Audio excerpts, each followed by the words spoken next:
Agatha Christie, Harlequin'S Lane. Mr. Satterthwaite was never quite sure what took him to stay with the Denmans.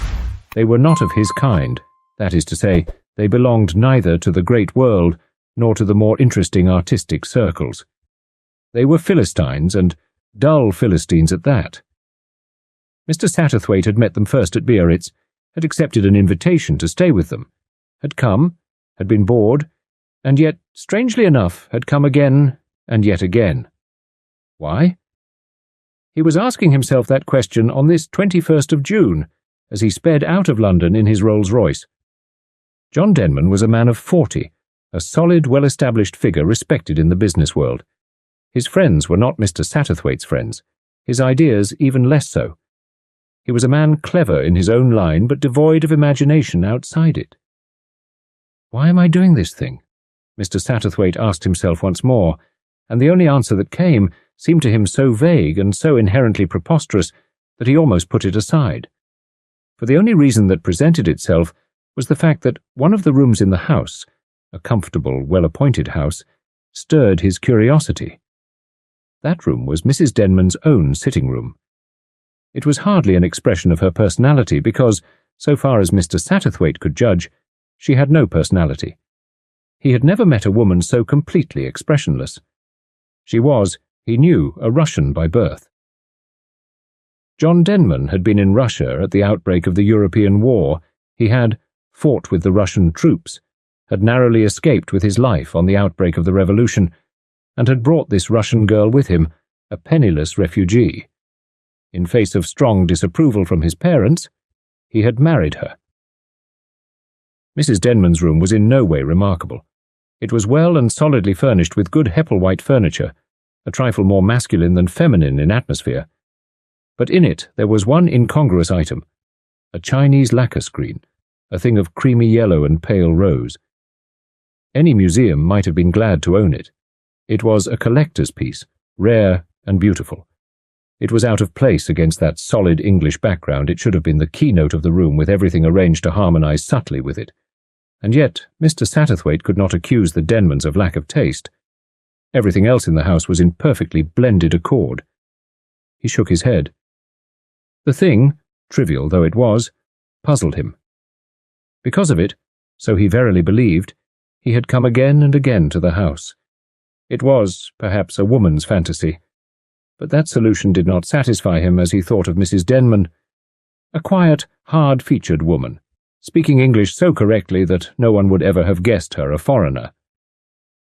The car drew up at his destination, and he got out, his mind still dwelling on the problem of the Chinese screen. The name of the Denman's house was Ashmead, and it occupied some 5 acres of Melton Heath, which is 30 miles from London, stands 500 feet above sea level, and is, for the most part, inhabited by those who have ample incomes. The butler received Mr. Satterthwaite suavely. Mr. and Mrs. Denman were both out, at a rehearsal. They hoped Mr. Satterthwaite would make himself at home until they returned.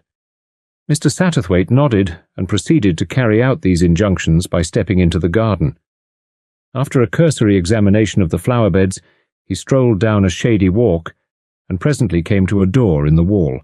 It was unlocked, and he passed through it and came out into a narrow lane. Mr. Satterthwaite looked to left and right.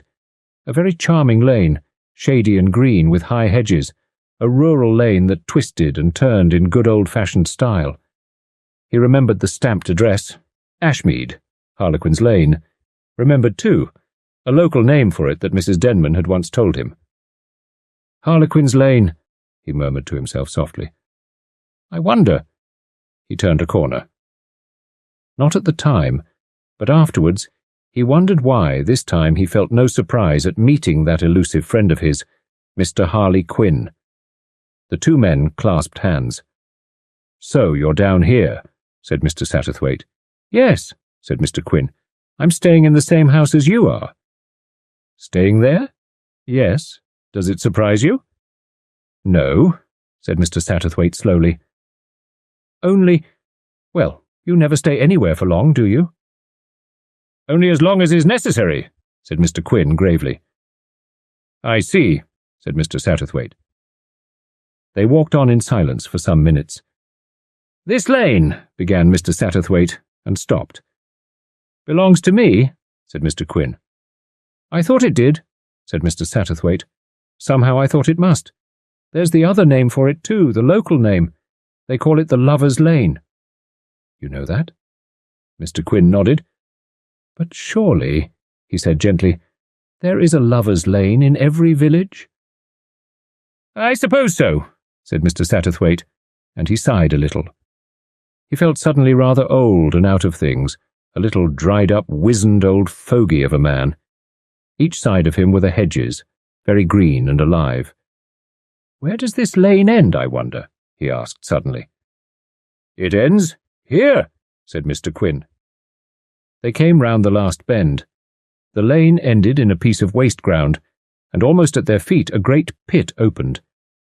In it were tin cans gleaming in the sun, and other cans that were too red with rust to gleam, old boots, fragments of newspapers, 101 odds and ends that were no longer of account to anybody. "A rubbish heap!" exclaimed Mr. Satterthwaite, and breathed deeply and indignantly. "Sometimes there are very wonderful things on a rubbish heap," said Mr. Quin.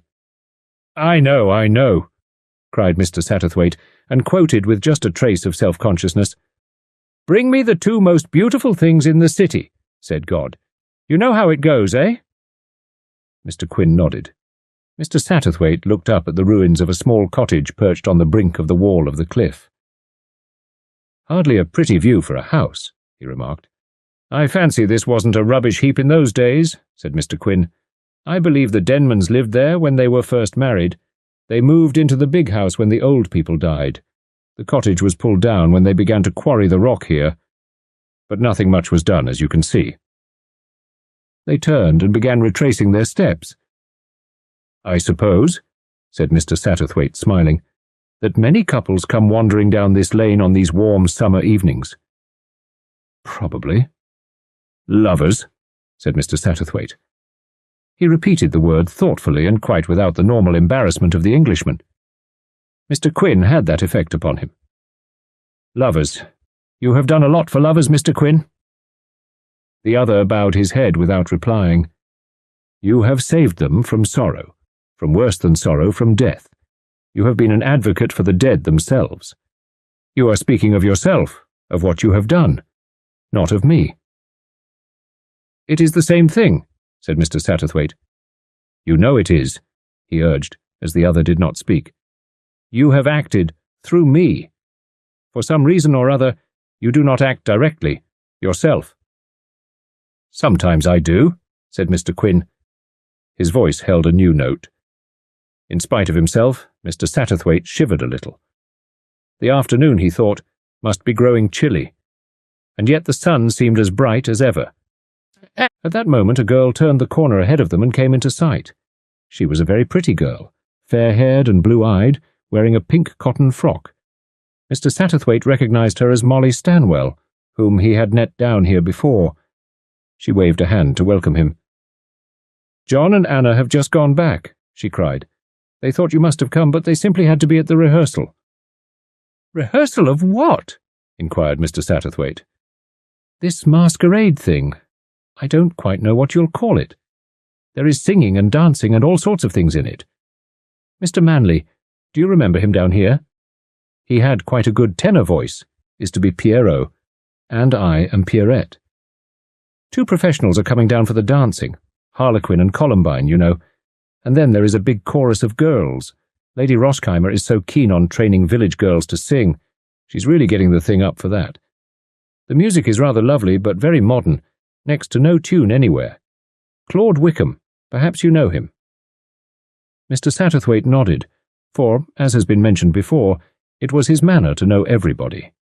He knew all about that aspiring genius Claude Wickham, and about Lady Rosheimer, who was a fat Jewess with a penchant for young men of the artistic persuasion. And he knew all about Sir Leopold Rosheimer, who liked his wife to be happy, and most rare among husbands, did not mind her being happy in her own way. They found Claude Wickham at tea with the Denmans, cramming his mouth indiscriminately with anything handy, talking rapidly, and waving long white hands that had a double-jointed appearance. His short-sighted eyes peered through large horn-rimmed spectacles. John Denman, upright, slightly florid, with the faintest possible tendency to sleekness, listened with an air of bored attention. On the appearance of Mr. Satterthwaite, the musician transferred his remarks to him. Anne Denman sat behind the tea-things, quiet and expressionless as usual. Mr. Satterthwaite stole a covert glance at her.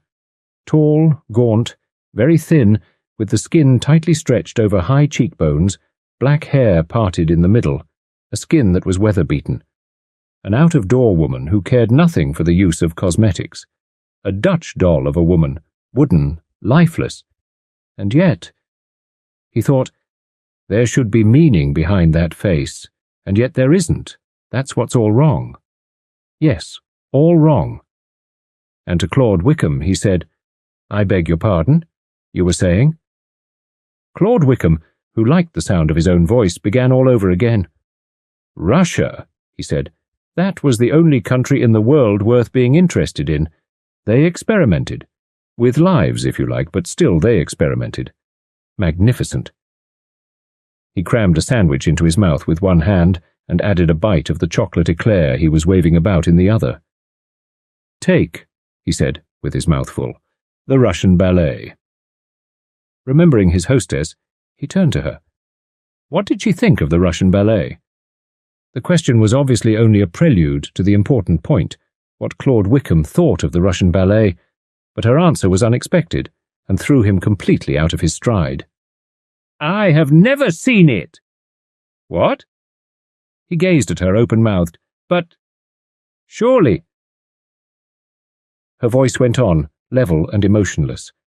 Before my marriage I was a dancer, so now— A busman's holiday, said her husband. Dancing. She shrugged her shoulders. I know all the tricks of it. It does not interest me. Oh! It took but a moment for Claude to recover his aplomb. His voice went on. Talking of lives, said Mr. Satterthwaite, and experimenting in them. The Russian nation made one costly experiment. Claude Wickham swung round on him. I know what you are going to say, he cried. Casanova, the immortal, the only Casanova. You saw her dance? 3 times, said Mr. Satterthwaite. Twice in Paris, once in London. I shall not forget it. He spoke in an almost reverent voice. I saw her too, said Claude Wickham. I was 10 years old. An uncle took me. God, I shall never forget it. He threw a piece of bun fiercely into a flower bed. There is a statuette of her in a museum in Berlin, said Mr. Satterthwaite. It is marvellous.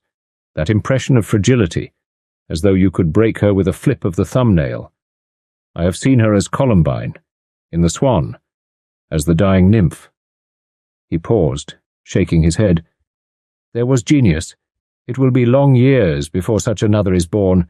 She was young too, destroyed ignorantly and wantonly in the first days of the Revolution. Fools, madmen, apes, said Claude Wickham. He choked with a mouthful of tea. I studied with Casanova, said Mrs. Denman. I remember her well. She was wonderful, said Mr. Satterthwaite. Yes, said Mrs. Denman quietly. She was wonderful. Claude Wickham departed, and John Denman drew a deep sigh of relief at which his wife laughed. Mr. Satterthwaite nodded. I know what you think, but in spite of everything, the music that boy writes is music. I suppose it is, said Denman. Oh, undoubtedly. How long it will be? Well, that is different. John Denman looked at him curiously. You mean? I mean that success has come early, and that is dangerous, always dangerous. He looked across at Mr. Quin. You agree with me? You are always right, said Mr. Quin. We will come upstairs to my room, said Mrs. Denman. It is pleasant there. She led the way, and they followed her. Mr. Satterthwaite drew a deep breath as he caught sight of the Chinese screen. He looked up to find Mrs. Denman watching him. You are the man who is always right, she said, nodding her head slowly at him. What do you make of my screen? He felt that in some way the words were a challenge to him, and he answered almost haltingly, stumbling over the words a little. "Why, it's beautiful. More, it's unique." "You're right." Denman had come up behind him. "We bought it early in our married life. Got it for about 1/10 of its value, but even then, well, it crippled us for over a year. You remember, Anna?" "Yes," said Mrs. Denman. "I remember. In fact, we'd no business to buy it at all, not then. Now, of course, it's different. There was some very good lacquer going at Christie's the other day. Just what we need to make this room perfect, all Chinese together. Clear out the other stuff. Would you believe it, Satterthwaite? My wife wouldn't hear of it." "I like this room as it is," said Mrs. Denman. There was a curious look on her face. Again, Mr. Satterthwaite felt challenged and defeated. He looked round him, and for the first time he noticed the absence of all personal touch. There were no photographs, no flowers, no knickknacks. It was not like a woman's room at all. Save for that one incongruous factor of the Chinese screen, it might have been a sample room shown at some big furnishing house. He found her smiling at him. "Listen," she said. She bent forward, and for a moment she seemed less English, more definitely foreign. "I speak to you for you will understand. We bought that screen with more than money, with love. For love of it, because it was beautiful and unique. We went without other things we needed and missed. These other Chinese pieces my husband speaks of, those we should buy with money only. We should not pay away anything of ourselves." Her husband laughed. "Oh, have it your own way," he said, but with a trace of irritation in his voice. "But it's all wrong against this English background. This other stuff, it's good enough of its kind, genuine solid, no fake about it, but mediocre. Good, plain, late, Hepplewhite." She nodded. "Good, solid, genuine English," she murmured softly. Mr. Satterthwaite stared at her. He caught a meaning behind these words. The English room, the flaming beauty of the Chinese screen. No, it was gone again. "I met Miss Stanwell in the lane," he said conversationally. "She tells me she's going to be Pierrette in this show tonight." "Yes," said Denman, "and she's awfully good too." "She has clumsy feet," said Anna. "Nonsense," said her husband. "All women are alike, Satterthwaite. Can't bear to hear another woman praised. Molly is a very good-looking girl, and so of course every woman has to have their knife into her." "I spoke of dancing," said Anna Denman. She sounded faintly surprised. "She is very pretty, yes, but her feet move clumsily. You cannot tell me anything else because I know about dancing." Mr. Satterthwaite intervened tactfully. "You have 2 professional dancers coming down, I understand?" "Yes, for the ballet proper. Prince Oronoff is bringing them down in his car." "Sergius Oronoff?" The question came from Anna Denman. Her husband turned and looked at her. "You know him?" "I used to know him, in Russia." Mr. Satterthwaite thought that John Denman looked disturbed. "Will he know you?" "Yes, he will know me." She laughed, a low, almost triumphant laugh. There was nothing of the Dutch doll about her face now. She nodded reassuringly at her husband. "Sergius, so he is bringing down the 2 dancers. He was always interested in dancing." "I remember." John Denman spoke abruptly, then turned and left the room. Mr. Quin followed him. Anna Denman crossed to the telephone and asked for a number. She arrested Mr. Satterthwaite with a gesture as he was about to follow the example of the other 2 men. "Can I speak to Lady Rosheimer?" "Oh, it is you. This is Anna Denman speaking. Has Prince Oronoff arrived yet?" "What? What? Oh, my dear! But how ghastly!" She listened for a few moments longer, then replaced the receiver. She turned to Mr. Satterthwaite. "There has been an accident. There would be with Sergius Ivanovich driving. Oh, he has not altered in all these years. The girl was not badly hurt, but bruised and shaken, too much to dance tonight. The man's arm is broken. Sergius Ivanovich himself is unhurt. The devil looks after his own, perhaps." "And what about tonight's performance?" "Exactly, my friend. Something must be done about it." She sat thinking. Presently she looked at him. I am a bad hostess, Mr. Satterthwaite. I do not entertain you. I assure you that it is not necessary. There's one thing, though, Mrs. Denman, that I would very much like to know. Yes? How did you come across Mr. Quin? He is often down here, she said slowly. I think he owns land in this part of the world. He does. He does. He told me so this afternoon, said Mr. Satterthwaite. He is— She paused. Her eyes met Mr. Satterthwaite's.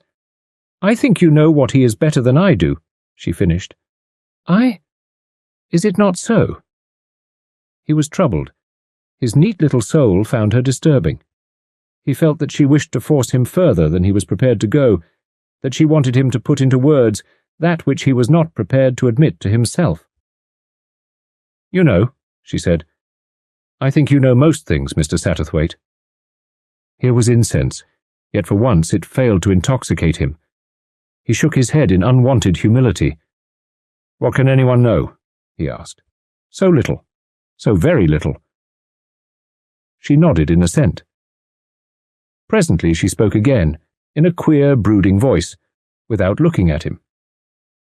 Supposing I were to tell you something, you would not laugh? No, I do not think you would laugh. Supposing, then, that to carry on one's— She paused. One's trade, one's profession, one were to make use of a fantasy. One were to pretend to oneself something that did not exist, that one were to imagine a certain person. It is a pretense, you understand, a make-believe, nothing more. But one day— Yes, said Mr. Satterthwaite. He was keenly interested. The fantasy came true. The thing one imagined, the impossible thing, the thing that could not be, was real. Is that madness? Tell me, Mr. Satterthwaite, is that madness, or do you believe it too? Queer how he could not get the words out, how they seemed to stick somewhere at the back of his throat. Folly, said Anna Denman. Folly. She swept out of the room and left Mr. Satterthwaite with his confession of faith unspoken. He came down to dinner to find Mrs. Denman entertaining a guest, a tall dark man approaching middle age. Prince Oronoff, Mr. Satterthwaite. The two men bowed. Mr. Satterthwaite had the feeling that some conversation had been broken off on his entry which would not be resumed. But there was no sense of strain. The Russian conversed easily and naturally on those objects which were nearest to Mr. Satterthwaite's heart. He was a man of very fine artistic taste, and they soon found that they had many friends in common. John Denman joined them, and the talk became localized. Oronoff expressed regret for the accident. It was not my fault. I like to drive fast. Yes, but I am a good driver. It was fate, chance. He shrugged his shoulders. The masters of all of us. There speaks the Russian in you, Sergius Ivanovich, said Mrs. Denman. And finds an echo in you, Anna Mikhailovna. He threw back quickly.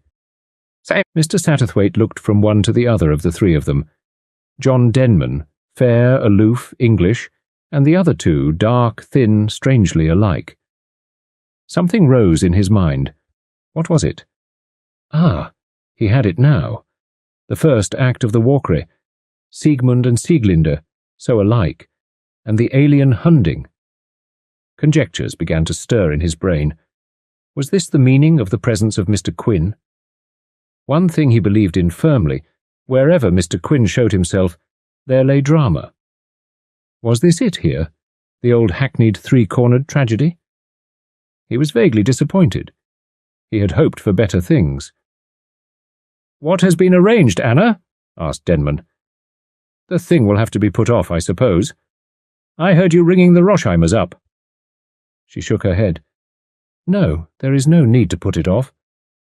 "But you can't do it without the ballet?" "Then—" "You certainly couldn't have a Harlequinade without Harlequin and Columbine," agreed Anna Denman dryly. "I'm going to be Columbine, John." "You?" He was astonished. Disturbed, Mr. Satterthwaite thought. She nodded composedly. "You need not be afraid, John. I shall not disgrace you. You forget. It was my profession once." Mr. Satterthwaite thought, what an extraordinary thing a voice is. The things it says, and the things it leaves unsaid and means. I wish I knew."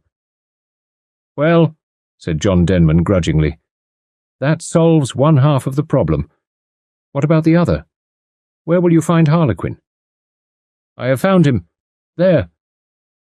She gestured towards the open doorway where Mr. Quin had just appeared. He smiled back at her. "Good Lord, Quin," said John Denman, "do you know anything of this game? One should never have imagined it." "Mr. Quin is vouched for by an expert," said his wife. "Mr. Satterthwaite will answer for him." She smiled at Mr. Satterthwaite, and the little man found himself murmuring, "Oh, yes, I answer for Mr. Quin." Denman turned his attention elsewhere. "You know, there's to be a fancy dress dance business afterwards. Great nuisance. We'll have to rig you up, Satterthwaite." Mr. Satterthwaite shook his head very decidedly. "My years will excuse me." A brilliant idea struck him, a table napkin under his arm. There I am, an elderly waiter who has seen better days. He laughed. "An interesting profession," said Mr. Quin. "One sees so much." "I've got to put on some fool Pierrot thing," said Denman gloomily. "It's cool anyway, that's one thing. What about you?" He looked at Oronoff. "I have a Harlequin costume," said the Russian. His eyes wandered for a minute to his hostess's face. Mr. Satterthwaite wondered if he was mistaken in fancying that there was just a moment of constraint.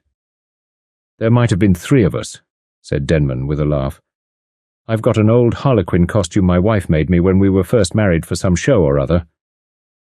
He paused, looking down on his broad shirt front. "I don't suppose I could get into it now." "No," said his wife, "you couldn't get into it now." And again her voice said something more than mere words. She glanced up at the clock.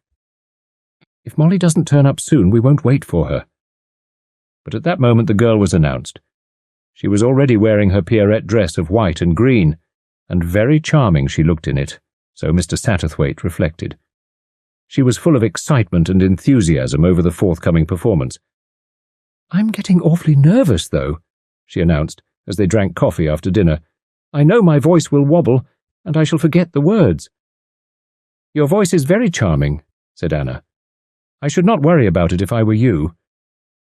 "Oh, but I do. The other I don't mind about. The dancing, I mean. That's sure to go all right. I mean, you can't go very far wrong with your feet, can you?" She appealed to Anna, but the older woman did not respond. Instead she said, "Sing something now to Mr. Satterthwaite. You will find that he will reassure you." Molly went over to the piano. Her voice rang out, fresh and tuneful, in an old Irish ballad. "Sheila, Dark Sheila, what is it that you're seeing? What is it that you're seeing? That you're seeing in the fire?" "I see a lad that loves me, and I see a lad that leaves me, and a third lad, a shadow lad, and he's the lad that grieves me." The song went on. At the end, Mr. Satterthwaite nodded vigorous approval. "Mrs. Denman is right. Your voice is charming, not perhaps very fully trained, but delightfully natural, and with that unstudied quality of youth in it." "That's right," agreed John Denman. "You go ahead, Molly, and don't be down by stage fright. We'd better be getting over to the Roshheimers now." The party separated to don cloaks. It was a glorious night, and they proposed to walk over, the house being only a few hundred yards down the road. Mr. Satterthwaite found himself by his friend. "It's an odd thing," he said, "but that song made me think of you. A third lad, a shadow lad. There's mystery there, and wherever there's mystery, well, think of you." "Am I so mysterious?" smiled Mr. Quin. Mr. Satterthwaite nodded vigorously. "Yes, indeed. Do you know, until tonight, I had no idea that you were a professional dancer."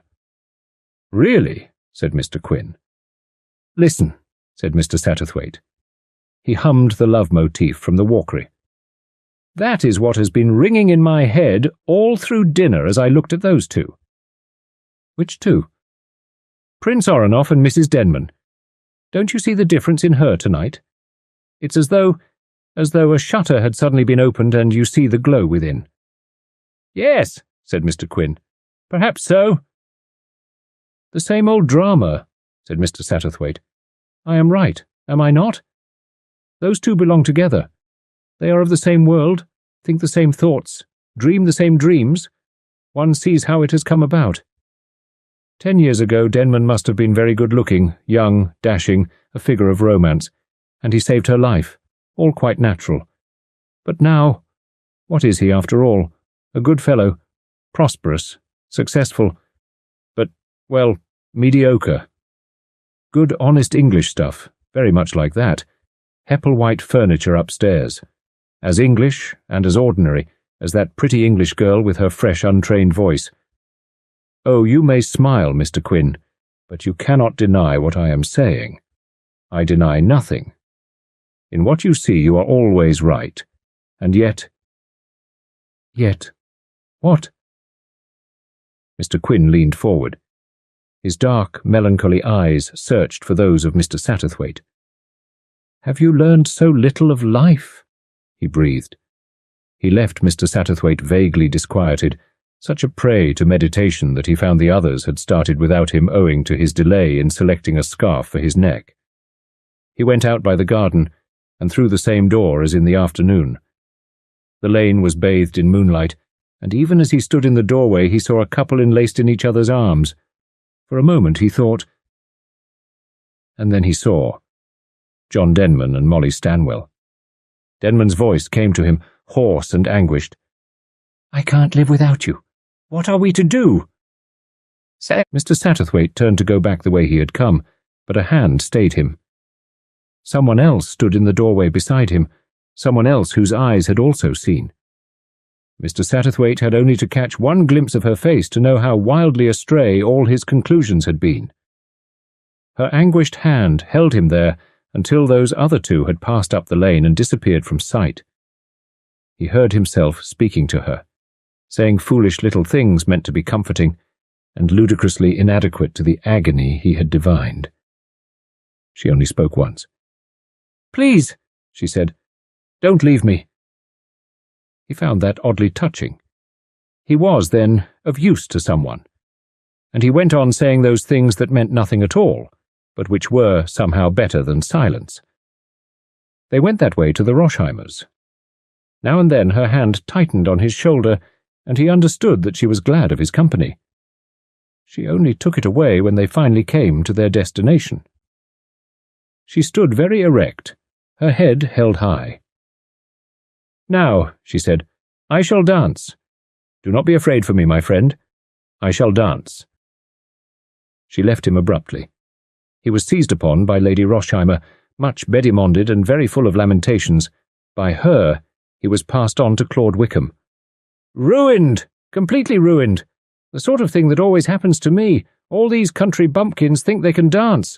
I was never even consulted." His voice went on interminably. He had found a sympathetic listener, a man who knew. He gave himself up to an orgy of self-pity. It only ended when the first strains of music began. Mr. Satterthwaite came out of his dreams. He was alert once more, the critic. Wickham was an unutterable ass, but he could write music, delicate gossamer stuff, intangible as a fairy web, yet with nothing of the pretty about it. The scenery was good. Lady Roshheimer never spared expense when aiding her protégés. A glade of Arcady with lighting effects that gave it the proper atmosphere of unreality. Two figures dancing as they had danced through time immemorial, a slender Harlequin flashing spangles in the moonlight with magic wand and masked face, a white columbine pirouetting like some immortal dream. Mr. Satterthwaite sat up. He had lived through this before. Yes, surely. Now his body was far away from Lady Roshheimer's drawing-room. It was in a Berlin museum at a statuette of an immortal Columbine. Harlequin and Columbine danced on. The wide world was theirs to dance in. Moonlight, and a human figure.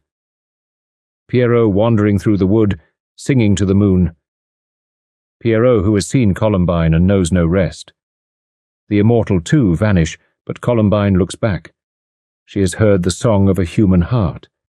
Pierrot wandering on through the wood. Darkness. His voice dies away in the distance. the village green, dancing of village girls, Pierrots and Pierrettes.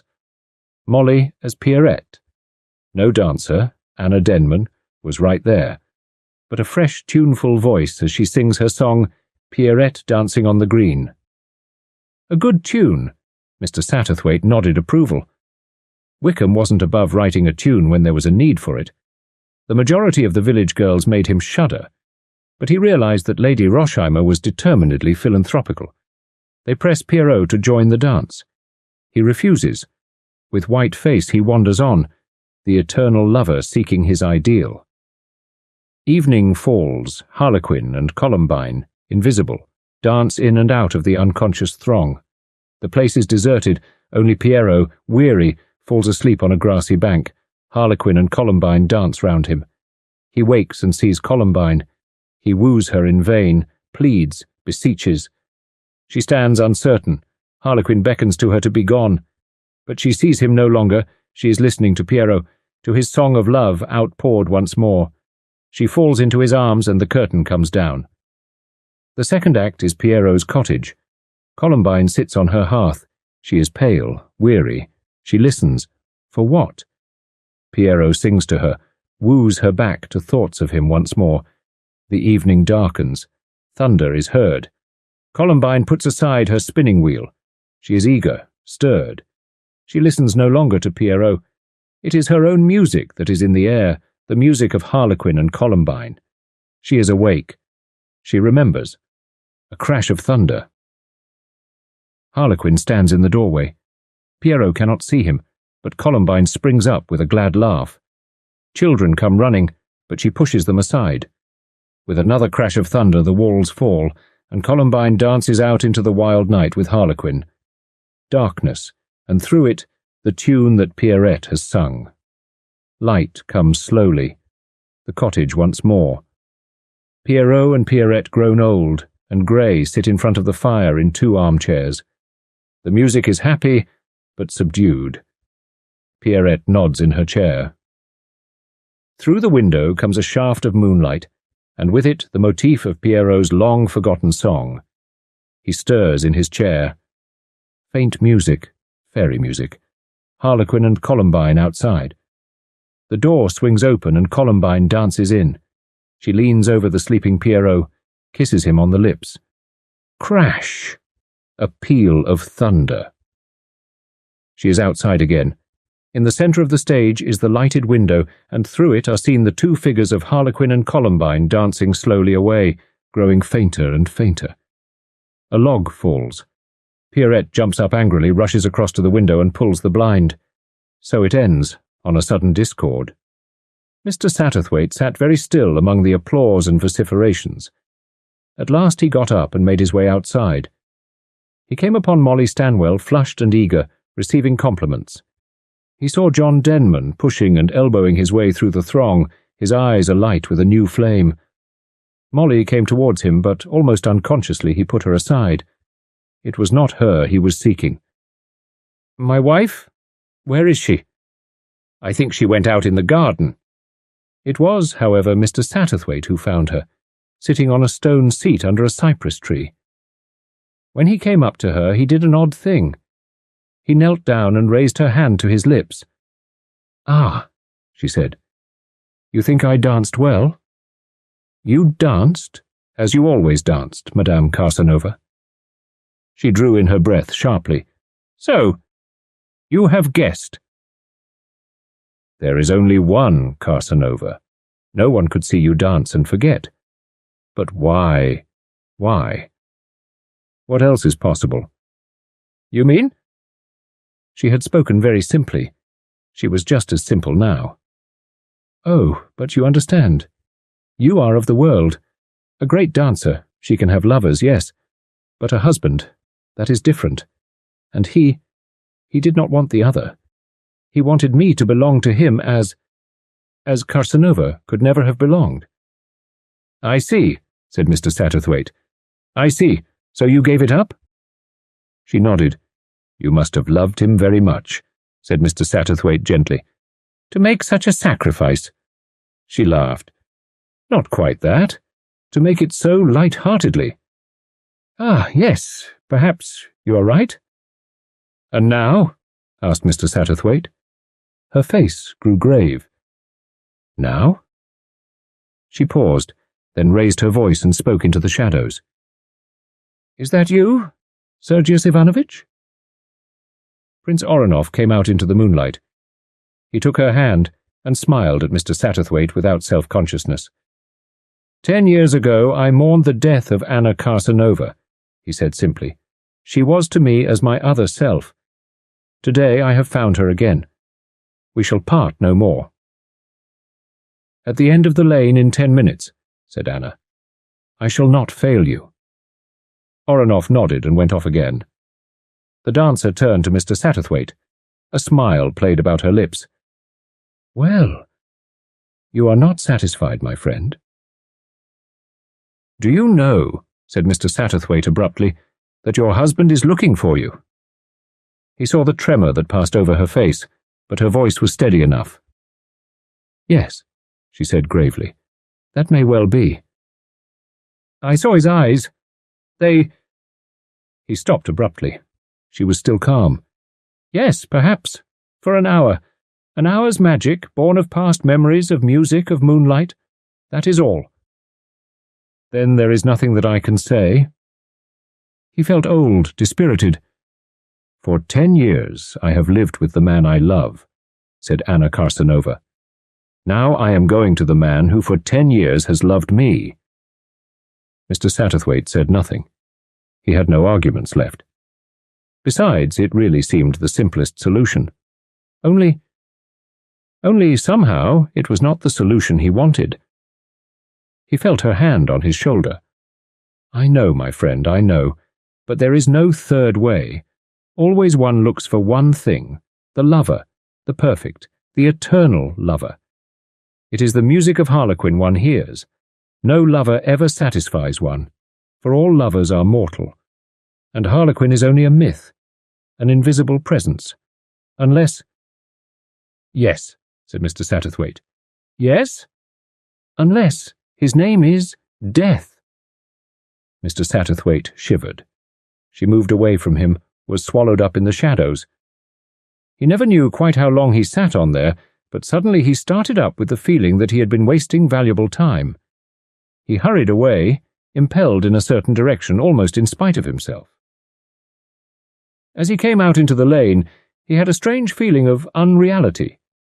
Magic and moonlight, and 2 figures coming towards him. Oronov in his Harlequin dress. So he thought at first. Then, as they passed him, he knew his mistake. That lithe, swaying figure belonged to one person only, Mr. Quin. They went on down the lane, their feet light as though they were treading on air. Mr. Quin turned his head and looked back, and Mr. Satterthwaite had a shock, for it was not the face of Mr. Quin as he had ever seen it before. It was the face of a stranger. No, not quite a stranger. Ah! He had it now. It was the face of John Denman as it might have looked before life went too well with him. Eager, adventurous, the face at once of a boy and a lover.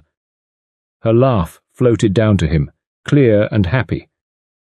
He looked after them and saw in the distance the lights of a little cottage. He gazed after them like a man in a dream. He was rudely awakened by a hand that fell on his shoulder, and he was jerked round to face Sergius Oronov. The man looked white and distracted. "Where is she? Where is she?" She promised, and she has not come. "Madam has just gone up the lane." Alone. It was Mrs. Denman's maid who spoke from the shadow of the door behind them. She had been waiting with her mistress's wraps. "I was standing here and saw her pass," she added. Mr. Satterthwaite threw one harsh word at her. "Alone? Alone, did you say?" The maid's eyes widened in surprise. "Yes, sir. Didn't you see her off?" Mr. Satterthwaite clutched at Oronov. "Quickly," he muttered. I'm afraid." They hurried down the lane together, the Russian talking in quick, disjointed sentences. "She is a wonderful creature. Ah, how she danced tonight. And that friend of yours, who is he?" Ah, but he is wonderful, unique. In the old days when she danced the Columbine of Rimsky-Korsakov, she never found the perfect Harlequin. Mordov, Cas9, none of them were quite perfect. She had her own little fancy. She told me of it once. Always she danced with a dream Harlequin, a man who was not really there. It was Harlequin himself, she said, who came to dance with her. It was that fancy of hers that made her Columbine so wonderful. Mr. Satterthwaite nodded. There was only one thought in his head. "Hurry," he said. "We must be in time. Oh, we must be in time." They came round the last corner, came to the deep pit and to something lying in it that had not been there before, the body of a woman lying in a wonderful pose, arms flung wide and head thrown back. A dead face and body that were triumphant and beautiful in the moonlight. Words came back to Mr. Satterthwaite dimly, Mr. Quin's words, "Wonderful things on a rubbish heap." H. understood them now. Oronoff was murmuring broken phrases. The tears were streaming down his face. "I loved her. Always I loved her." He used almost the same words that had occurred to Mr. Satterthwaite earlier in the day. We were of the same world, she and I. We had the same thoughts, the same dreams. I would have loved her always. "How do you know?" The Russian stared at him, at the fretful peevishness, the tone. "How do you know?" went on Mr. Satterthwaite. "It what all lovers think, what all lovers say. There is one lover." He turned and almost ran into Mr. Quin. In an agitated manner, Mr. Satterthwaite caught him by the arm and drew him aside. "It was you," he said. "It was you who were with Haiti just now."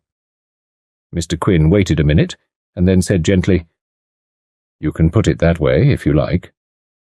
"And the maid didn't see you?" "The maid didn't see me." "But I did. Why was that?" "Perhaps, as a result of the price you have paid, you see things that other people do not." Mr. Satterthwaite looked at him uncomprehendingly for a minute or two. Then he began suddenly to quiver all over like an aspen leaf. "What is this place?" he whispered. "What is this place?" "I told you earlier today. It is my lane." "A lover's lane," murmured Mr. Satterthwaite. "And people pass along it." "Most people, sooner or later." "And at the end of it, what do they find?" Mr. Quin smiled. His voice was very gentle. He pointed at the ruined cottage above them. "The house of their dreams, or a rubbish heap. Who shall say?" Mr. Satterthwaite looked up at him suddenly. A wild rebellion surged over him. He felt cheated, defrauded. "But his voice shook. "I have never passed down your lane. And do you regret?"